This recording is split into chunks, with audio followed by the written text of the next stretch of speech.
Am I audible to you properly? Please confirm. Hello? Am I audible to you properly? Yes, sir. Swapnil, Kunal, any queries? DR2 is mandatory. Yes, it is mandatory. When you are incorporating any private company, public company, or any other kind of company, whether it is a Nidhi company, wholly owned subsidiary, FPC, any company, DR2 is a declaration that you are accepted the position of director. आपको mandatory लगाना ही लगाना है DR2, इसमें option नहीं है. Clear है? Anything else? And otherwise DR2, I think MBP1 is not required in every case. MBP1 is required when the existing director of any company wants to incorporate another company, then he have to disclose the interest in the other entities. In that case, we are to prepare MBP1. Suppose, let's say a company A Limited, AB Limited. In this company, there are two directors, Director A and Director B. Now the Director B wants to incorporate a new company, that is BC Limited. Okay? BCD Limited. Now in that case, when we are incorporating, in case of Section 8 company for ATG 12A, what is the process? Kunal, this is the matter of income tax and I am not dealing in it. I am only dealing in secretarial work. You are asking about ATG and 12A. This is an income tax matter. Okay. So BCD Limited, when the B decided to incorporate a new company, in that case, while we preparing the documents for the BCD Limited, in that case, we have to prepare MBP1 for B also. B. क्यों? क्योंकि he has already having an interest in AB Limited. So we have to prepare MBP1 and we have to disclose or declare each and every detail about the B's interest in the AB Limited. ठीक है? One more thing. अब let's say suppose B is already a designated partner in any LLP. Let's say AC LLP. ठीक है? So when while we preparing the DI2 में हमसे पूछता है कि आपका number of entities कितनी है? Number of entity in which you have an interest. In that case, you have to count it two. First one is private limited and second one is LLP also. So you have to declare the both details in it. Clear hai? Clear? Okay. Anyone else? Any query? Please, any query? Anyone? Yes. Can an advocate register a company? Yes, it is allowed it for the advocates to register a private limited company. I am showing you. Please hold a minute.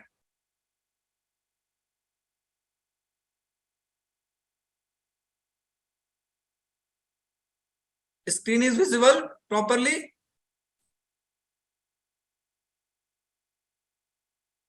Yes, sir.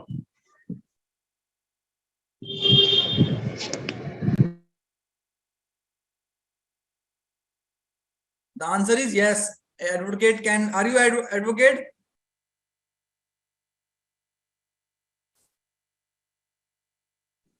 Yes, sir. Okay. Hold a minute. I show you.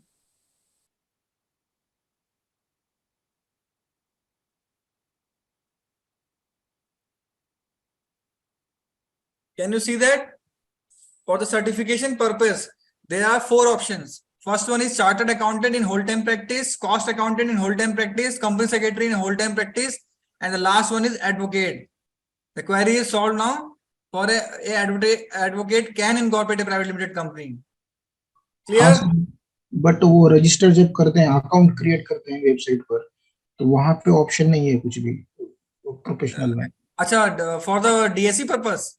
Yes yes. Hold a minute, let me check. मैंने कभी check नहीं किया ऐसे advocate purpose के लिए. मैं अभी check कर लेता हूँ. डीएससी एसोसिएट के लिए ना. अरे शिट, ये मेंटेनेंस में है. sorry, I can't help in right now. You can call me personally. Okay, Yes, sir. Yes. I'll let you know about the exact position. Yes. Okay. Yes, sir.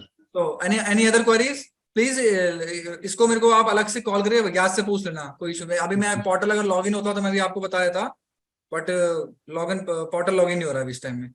Sir वो जो new format आया है MOA का भी V3 portal पर, तो किस उसका चीज का? फॉर्मेट वर्टिकल दिखाता है सर, वो मेन ऑब्जेक्ट या बाकी को ऑब्जेक्ट। हाँ हाँ हाँ, उस देखिए ये सब मैटर नहीं करता है, उससे कोई मैं दिखाता हूँ आपको नए फॉर्म्स। मैंने अभी रिसेंटली कौन सी कंपनी इनकॉर्पोरेट की है, ये बेंच की है। मैं अभी दिखाता हूँ, अभी 2-3 दिन पहले मैंने एक कंपनी इनकॉर्पोरेट की है। Let me,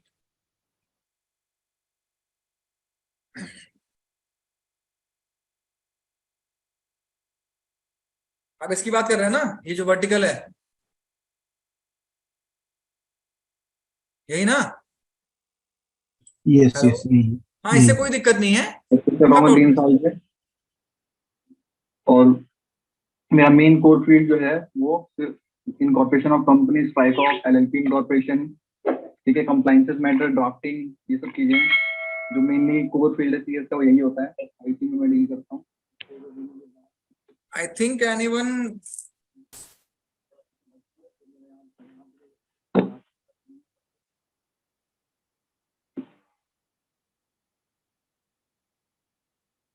so anyone other queries please? Sir ये कंपनी के एड्रेस प्रूफ में जो गैस बिल या यूटिलिटी बिल रहता है, गैस हाँ बिल मतलब कौन सा कनेक्शन सर, जो हम जो सिलेंडर लेते हैं परचेज करते हैं वो? हाँ, आप water bill, gas bill, electricity bill use कर सकते हैं।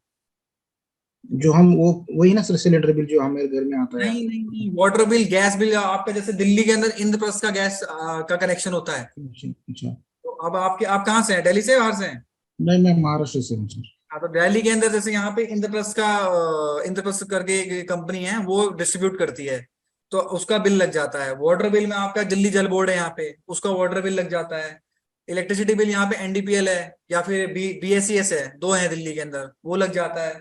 और अगर आपको, और ये आपका क्या बोलते हैं, आपका जैसे आपके यहाँ पे एमटीएनएल होगा, दिल्ली और हाँ। मुंबई में एमटीएनएल है, यस कि हर यस जगह बीएसएनएल है, तो आप उसका एड्रेस भी यूज कर सकते हैं। यस ठीक है, and yes. Anything else? Please ask me anything you want to ask. Please, anything. Sir Queries are जैसे invited. कंपनी बनाते हैं तो 2 मेंबर रहते हैं उसमें, तो दोनों का भी अकाउंट क्रिएट करना मैंडेटरी है वहां पे Of course, website? for the purpose of associating DSC. Yes yes. Yes, of course it is. For the in the V3 portal, you have to create the ID for the director first, and after that you have to associate the DSC. In the V2 portal, the DSC association is very easy. But in the V3 portal, there are lots of issues facing by the professionals, due to which lots of time is wasting for me also. Sir क्या मेरे account से मैं किसी दूसरे लोगों का company register कर सकता हूँ? बिल्कुल कर सकते हैं, मैं अपनी आईडी से सबकी कंपनी रजिस्टर करता हूँ, बट नहीं, डीएससी, आपका प्रोफेशनल है डीएससी ना सर आपको, आपका? मेरी तो मैं, personal ID, wait a minute, let me speak. First of all, DSC purpose के लिए आपको उसकी आईडी अलग से बनानी पड़ेगी और अलग से उसको एसोसिएट करना पड़ेगा। First of all, you have to go to the V3 portal, then you have to select register. After register, there are 2 options is there. First one is individual user, other one is business user. You have to select the business user. After that, he is asking about the professional staff, or you are a director or designated partner. In the case of director, you have to select director and designated partner. The same option is there. After selecting the director option, then he is asking about the DIN number. Okay, then you have to put the DIN number. After DIN number, he is asking about the name and date of birth, name, date of birth, and male and female gender. ठीक है, उसके बाद वो automatic, आपने जब DR2 उसका apply किया होगा ना, तो वो, सॉरी, DR वो ऑलरेडी अगर कंपनी में डायरेक्टर है, तो जिस टाइम में आपने कंपनी इनकॉर्पोरेशन टाइम में जो जो उसकी डिटेल डाली होगी, वो ऑटोमेटिकली उठा लेगा उसको। देन बस यू आपको ना उसका एरिया सेलेक्ट करना पड़ेगा, और उसको आगे प्रोसीड करेंगे। वो आपसे पासवर्ड के मांगेंगे, क्रिएट करने के लिए बोलेगा, पासवर्ड डाल दो, और उसके बाद आपसे एक सीक्रेट क्वेश्चन होगा, डेट ऑफ बर्थ, प्लेस क्या है आपका। तो इन माय केस, मैं सबका पासवर्ड और सबका जो सीक्रेट क्वेश्चन जो होता है, वो मैं सेम रखता हूँ, ताकि मुझे याद रखना पड़े। सेम पासवर्ड मैंने सबके लिए डाला हुआ है, सेम कहते हैं सीक्रेट क्वेश्चन का आंसर मैंने सबके लिए डाला हुआ है। वो आप कर लेंगे। फिर आपके आईडी क्रिएट हो जाएगी। आईडी क्रिएट होने के बाद आपको दोबारा से एक बार लॉगिन करेंगे तो ओटीपी जाएगा। ओटीपी जैसे ही आपके आपका लॉगिन हो जाएगा। लॉगिन होने के बाद you have to go to the MCA service and in that in there is a option is FO services. You have to select FO services and there is an option in FO services associate DSC. Then you have to select associate DSC. Associate DSC में जैसे आप click करेंगे नीचे option आएगा associate DSC का, उस पर click करेंगे, आपका DSC आपके सिस्टम में लगा होगा, वो ऑटोमेटिकली आपका नाम और DSC का token number certificate number show कर देगा, उसको आप एसोसिएट कर दीजिए, वो एसोसिएट हो जाएगा। Yes. MCA portal is not working, अगर होता तो मैं आपको दिखा देता हूँ, बट एमसीए अभी चल नहीं रहा है तो I can't show you the exact process. Okay, ठीक है। Yes. Okay, anything else please, anyone?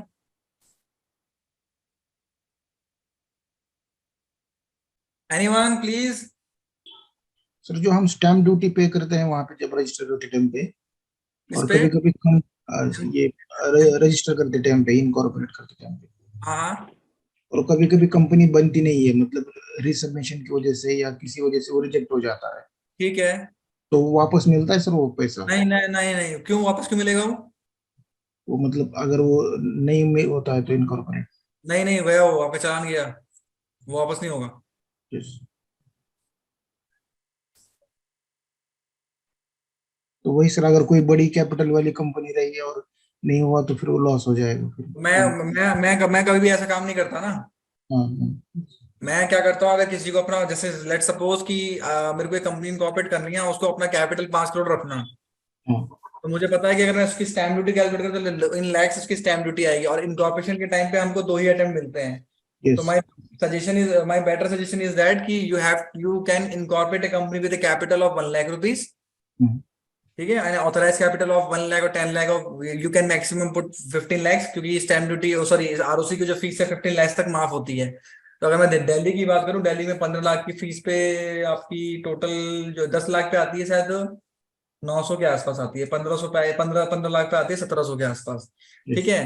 तो पहले आप कंपनी इनकॉर्पोरेट कीजिए स्मॉल स्मॉल, उसमें मतलब कि स्मॉल कैपिटल से, एक बार आपकी कंपनी इनकॉर्पोरेट हो जाए उसके बाद आप उसकी ऑथराइज कैपिटल और पेड अप कैपिटल बढ़ा दीजिए। यस। हेलो, हाँ,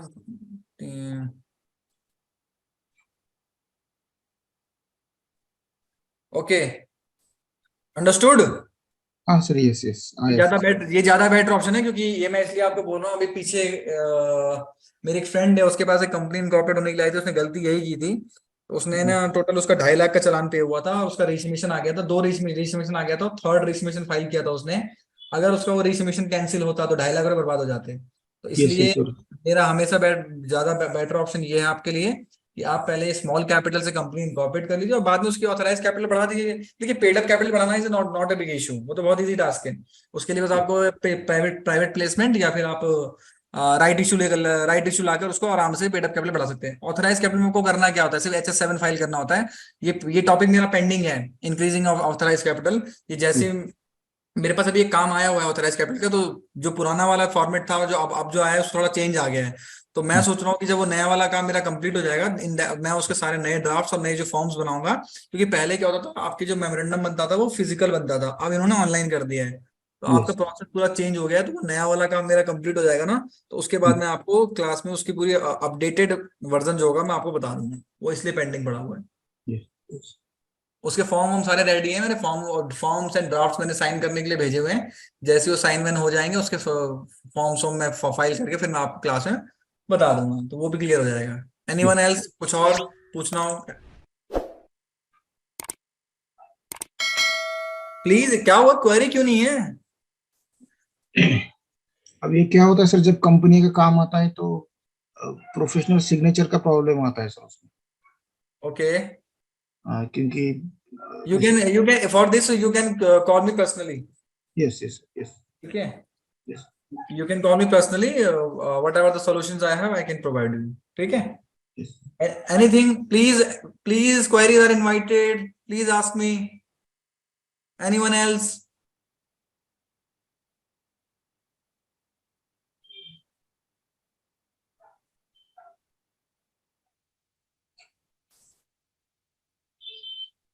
शांतनु जी, श्रीनिवास, राहुल, ये क्या है सर, क्वेरी तो कंपनी के लिए कहीं से भी आती है सर, कौन से भी स्टेट से। ठीक है। तो क्वेश्चन ये आता है कि उनको फी कितना बताना, ये समझ में नहीं आता। देखिए फीस का ऐसा होता है ना, देखिए इसके लिए आपको फिक्स नहीं कह सकते। जैसे मान लीजिए मैं आपको अपने चार्जेस तो नहीं बताऊंगा, बट जब मेरे पास भी काम आता है तो you have to quote according to the clients. अगर क्लाइंट अच्छा है तो आप ज्यादा कोट कर सकते हैं। There is no fix criteria in in this field, क्योंकि आपके पास काम डायरेक्टली में, जैसे मेरे पास काम डायरेक्टली भी आता है, मेरे पास काम इनडायरेक्टली भी आता है, आपको उसके हिसाब से देखना पड़ता है। ठीक है। तो इसका कोई ऐसा कुछ नहीं है कि आपको एग्जैक्ट, आप प्रोफेशनल फीस कभी भी आप एग्जैक्ट नहीं कर सकते। देखिए मैं आप दिल्ली की बात करूं, दिल्ली में अलग अलग चल रहा है, मेरी चॉइस है कि मैं उस पर करना चाह रहा हूँ। अगर आप ये गूगल पे जाएंगे तो पता नहीं आपको क्या क्या रेट मिलेगा अलग अलग। Yes yes. उसके लिए कोई क्वेरी मैं इसमें आपकी कोई हेल्प नहीं कर सकता। You have to deal according to the clients. सबसे देखिए अल्टीमेट पोजीशन ये है कि अगर आपके पास क्वेरी आई है तो वो कन्वर्ट होनी चाहिए, yes and that is your communication skills is required there कि you have to convert it, otherwise loss है फिर वो। तो वो आपको खुद करना पड़ेगा। और फीस क्या, प्रोफेशनल फीस का कोई क्राइटेरिया नहीं है। कंपनियां 25 में भी बनती हैं, 30 में भी बनती है, लाख में भी बनती है, 1.5 लाख में भी बनती है, 2 लाख में बनती है, 6 लाख में भी बनती है। सर ये DR12 फॉर्म के ऊपर प्रोफेशनल की सिग्नेचर मैंडेटरी है इसके ऊपर? बिल्कुल है, मैंडेटरी। मेरे पास एक क्वेरी आई है। मैं देखिए मैं अगर क्लासेस यहाँ पे ऑनलाइन ले रहा हूँ, देन जो भी एथिकल डिसीजन होगा एज पर लॉ मैं आपको वो बोलूंगा। यस होता क्या है वो मैं बात नहीं करूंगा उसकी, जो लॉ में है मैं उसकी बात करूंगा। यस। एनीथिंग, कुछ भी, जो भी डाउट्स हो आप कुछ भी पूछ सकते हैं, प्लीज एनीथिंग। बस ये मेरे फील्ड का होना चाहिए।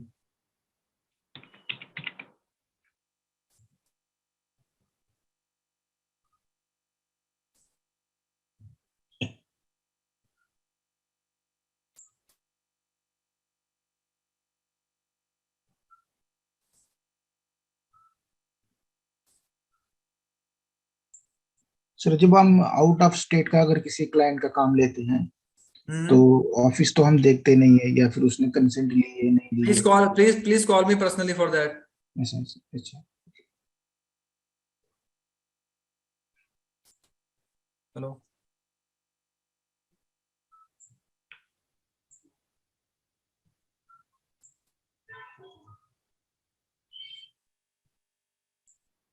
सर और एक नॉर्मल डाउट है सर, ये फार्मर प्रोड्यूसर कंपनी में सर वो उनके नाम पे खेती होना मैंडेटरी है सर?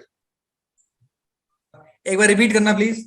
फार्मर प्रोड्यूसर कंपनी के लिए हम्म। मेंबर के नाम पे खेती होना मैंडेटरी है? देखिए फार्मर के केस, एफपीसी के केस में क्या होता है कि the main concept is the farmers are mutually decided to incorporate a company. Yes so अब मेरे को अगर पता करना हो कि ये फार्मर है कि नहीं है तो मैं कैसे प्रूव करूंगा? उस केस में जब हम एफपीसी अप्लाई करते हैं ना, तो जो जो उसके अंदर सब्सक्राइबर बनते हैं या जो शेयर होल्डर बनते हैं, ठीक है, उनके लिए आपको उनसे एक एक ना, वो आपने सुना होगा तहसील होता है यस हर डिस्ट्रिक्ट का।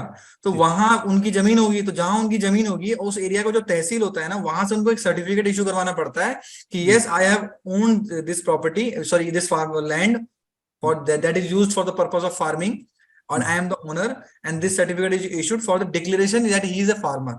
उसके बिना नहीं हो पाएगा।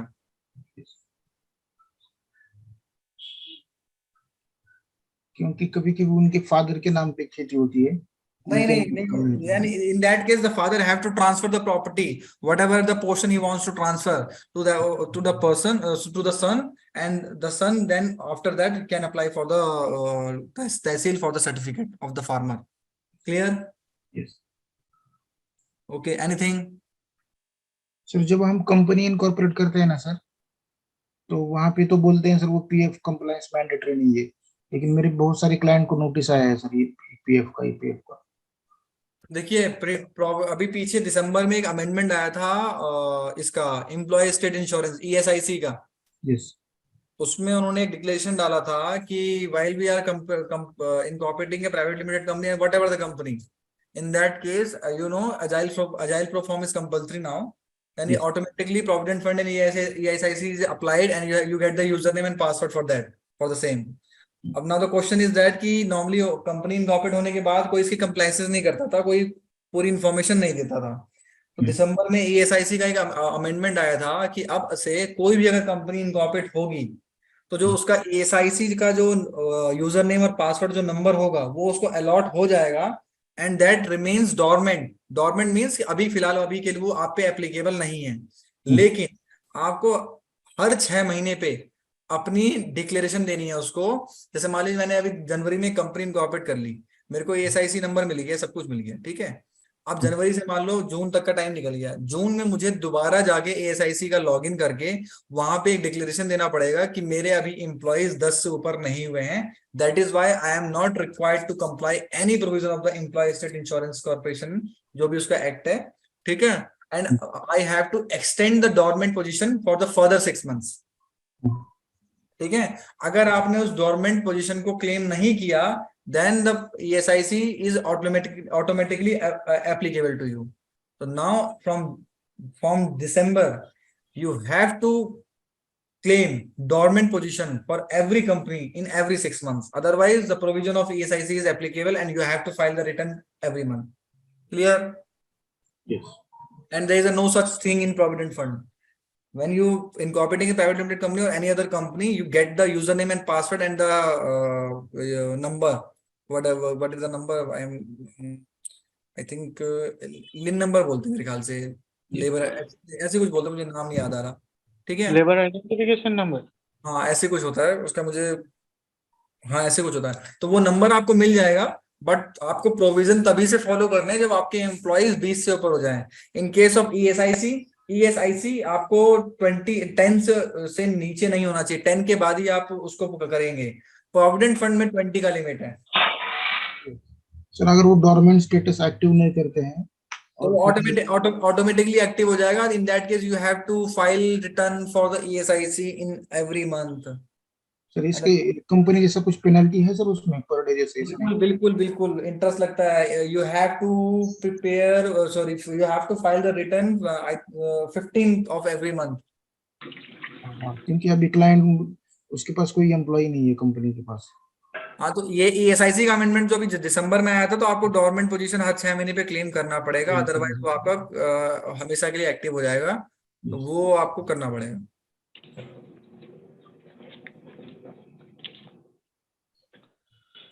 सर मेरा एक यहाँ पर एक क्वेश्चन है बताइए।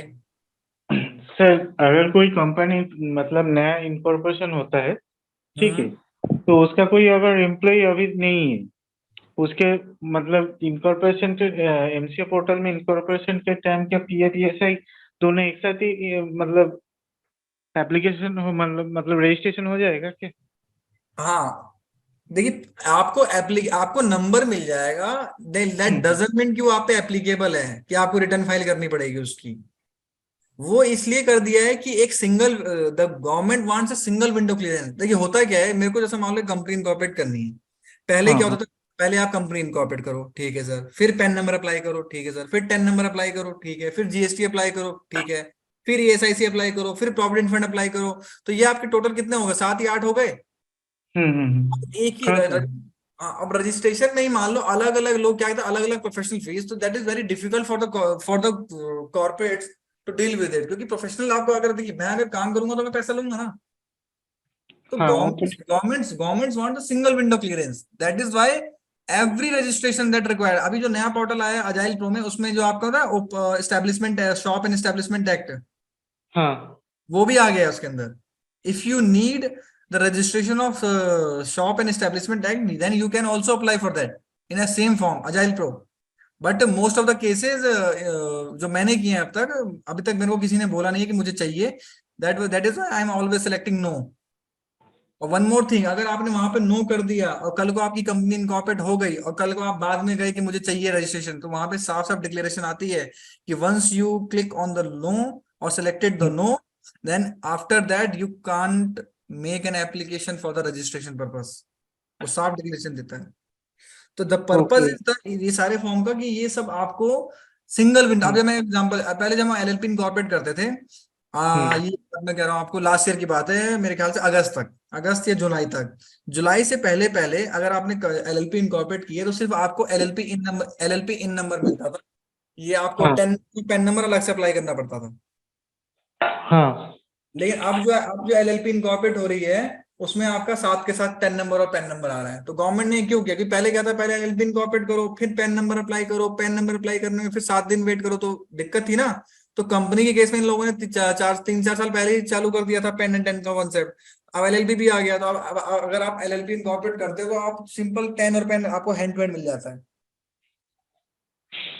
ओके, मतलब जब हम वहाँ पर अप्लाई करेंगे एमसीए पोर्टल में तब ऑटोमेटिक सब हो जाएगा। हाँ, एलएलपी इनकॉर्पोरेट करो या कुछ भी करो, आपको PAN number 10 number hand to hand मिल जाएगा आपको। हाँ, ठीक है। ठीक है। जुलाई अगस्त में जब से V3 पोर्टल आया है तब से 10 पेन आपका एलएलपी में ही साथ के साथ आ गया है। अब आपको अलग से अप्लाई करने की नीड नहीं है।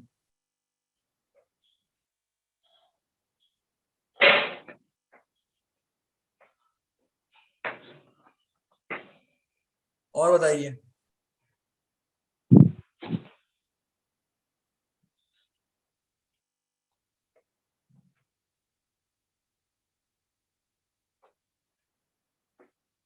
Anything else? और एक चीज सर, मेरा एक क्वेश्चन और था। अगर मैं कोई मतलब एमसीए पोर्टल में अगर मैं किसी भी कंपनी का मतलब मेरे एमसीए पोर्टल के बारे में उतना ज्यादा जानकारी नहीं है, ठीक है, मतलब उस टाइप का जॉब मतलब उस टाइप का वर्क मैंने अभी तक नहीं किया, थोड़ा सर बहुत है सर उसके सर आप रिगार्ड। जब ये आप सुनिए, आप जब रिकॉर्डिंग आप ये रिकॉर्डिंग जब पहली क्लास से आप स्टार्ट करेंगे ना, तो हाँ हाँ हाँ। मैंने एमसीए का बेसिक से स्टार्ट किया हुआ है। मतलब मैंने एक पूरी क्लास एमसीए का जो पोर्टल है ना उसके एक हाँ एक हाँ। चीज पे कि ये किसका कॉलम है, ये क्या यहाँ पे क्या होता है, यहाँ पे मैंने एवरीथिंग इन डिटेल मैंने क्लास में डाली हुई है। आई थिंक आपने रिकॉर्डेड रिकॉर्डेड क्लास नहीं देखी है पहले की। नहीं तो देख यू उतना सो उतना डोंट ज्यादा नहीं। डोंट वरी, डोंट एनीथिंग, मैं कह रहा हूँ ना, डोंट वरी। बस आप रिकॉर्डिंग देख लीजिए, उसके बाद आपको कुछ दिक्कत हो आप कॉल कीजिए, आपको इशू नहीं आएगा। ओके, ठीक ठीक है। क्योंकि आपने अभी रामायण पढ़ी नहीं है, आप पूछेंगे राम कौन था, हाँ तो मैं कहूंगा राम भगवान थे, तो वो आपको समझ में नहीं आएगा। हाँ, वो तो ठीक है सर, वो तो ठीक है सही ना, है। तो आप पहले रामायण पढ़िए, फिर पूछिए राम क्या, राम कौन थे, लक्ष्मण कौन थे, या सीता माता हम्म, कौन थी, सब पूछिए। ठीक है। ठीक है। अभी मैं, क्योंकि मैं कितना मर्जी बताऊंगा, मुझे वो घंटे 1.5 घंटे की क्लास है, तो वो मैं आपको अभी 5 मिनट में नहीं बता सकता। वो आप रिकॉर्डिंग देखिए, आपको कोई क्वेरी नहीं बचेगा, गारंटी है इस बात की, मैंने बहुत डिटेल में बता रखा है, छोटी से ओके छोटी चीज बता रखी है। फिर भी अगर ओके। आपको, अगर फिर भी कोई आपको डाउट होगा, मेरा नंबर है मेरे ख्याल, आई थिंक मेरा नंबर है आपके पास। हाँ है। बस please call me, in case I am not unable to pick your phone, please drop me message, I will definitely call you. Okay, thank you sir. Okay.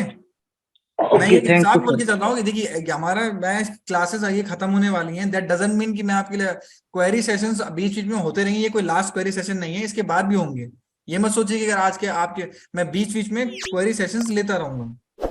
ठीक है। तो ये नहीं कि ठीक आप है। डाउट कि आप रिकॉर्डिंग देख रहे हैं, आपको जो भी डाउट हो, जो भी क्लैरिटी ना आए किसी भी टॉपिक में, आप उसको नोट डाउन कर लेना। वेन जब भी मेरा मन, मतलब हम डिसाइड करेंगे क्वेरी सेशन है, आप वहां पे मुझसे पूछिए, कुछ भी पूछिए, कोई दिक्कत नहीं है। आई एम ठीक है। ऑलवेज ठीक है। अवेलेबल। बट ये ठीक है है। कि अब मैं कहीं बिजी हूं, in case I am not able to pick your call, in that case please थोड़ा पेशेंस रखिएगा, आई डेफिनेटली रिवर्ट टू। ठीक ठीक है सर। ठीक है सर, ओके। मैं मेरे को प्रोसीजर मतलब समझ में आ गया।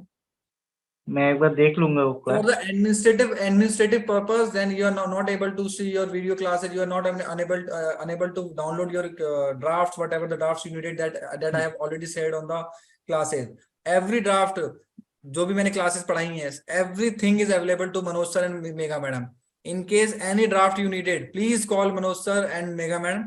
In case both are not available or response to you, then in that case you can text me और कॉल मी, तो मैं देख लूंगा, मैं बात कर लूंगा मनोज सर से या उनसे। ठीक है। ओके, ठीक प्लीज है सर। और कुछ प्लीज।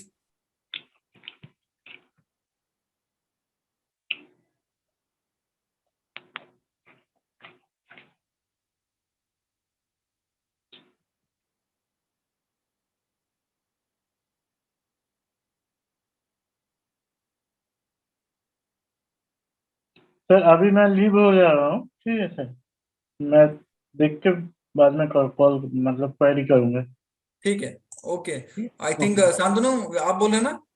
हाँ हाँ हाँ। Okay, okay, fine. Srinivas, I think you are the only one who is online right now. Any queries you have? No, sir. In that case, I think I should end this class for now. Yes. Yes, sir. Yes. In case you want to make any want to ask any query, that I think मेरे को आप personally call कर सकते हैं या WhatsApp कर सकते हैं, कोई इशू नहीं है। Yes, sir. Yes. और जो मेरे सर्टिफिकेशन का जो क्वेश्चन था उसके लिए पर्सनली कॉल करें। कुछ चीजें जो है मैं वो पर्सनली बता पाऊंगा, मैं क्लास पे नहीं बता पाऊंगा। हाँ हाँ, yes, sir. Yes. ठीक है, okay, good night. Yes, good sir. Night.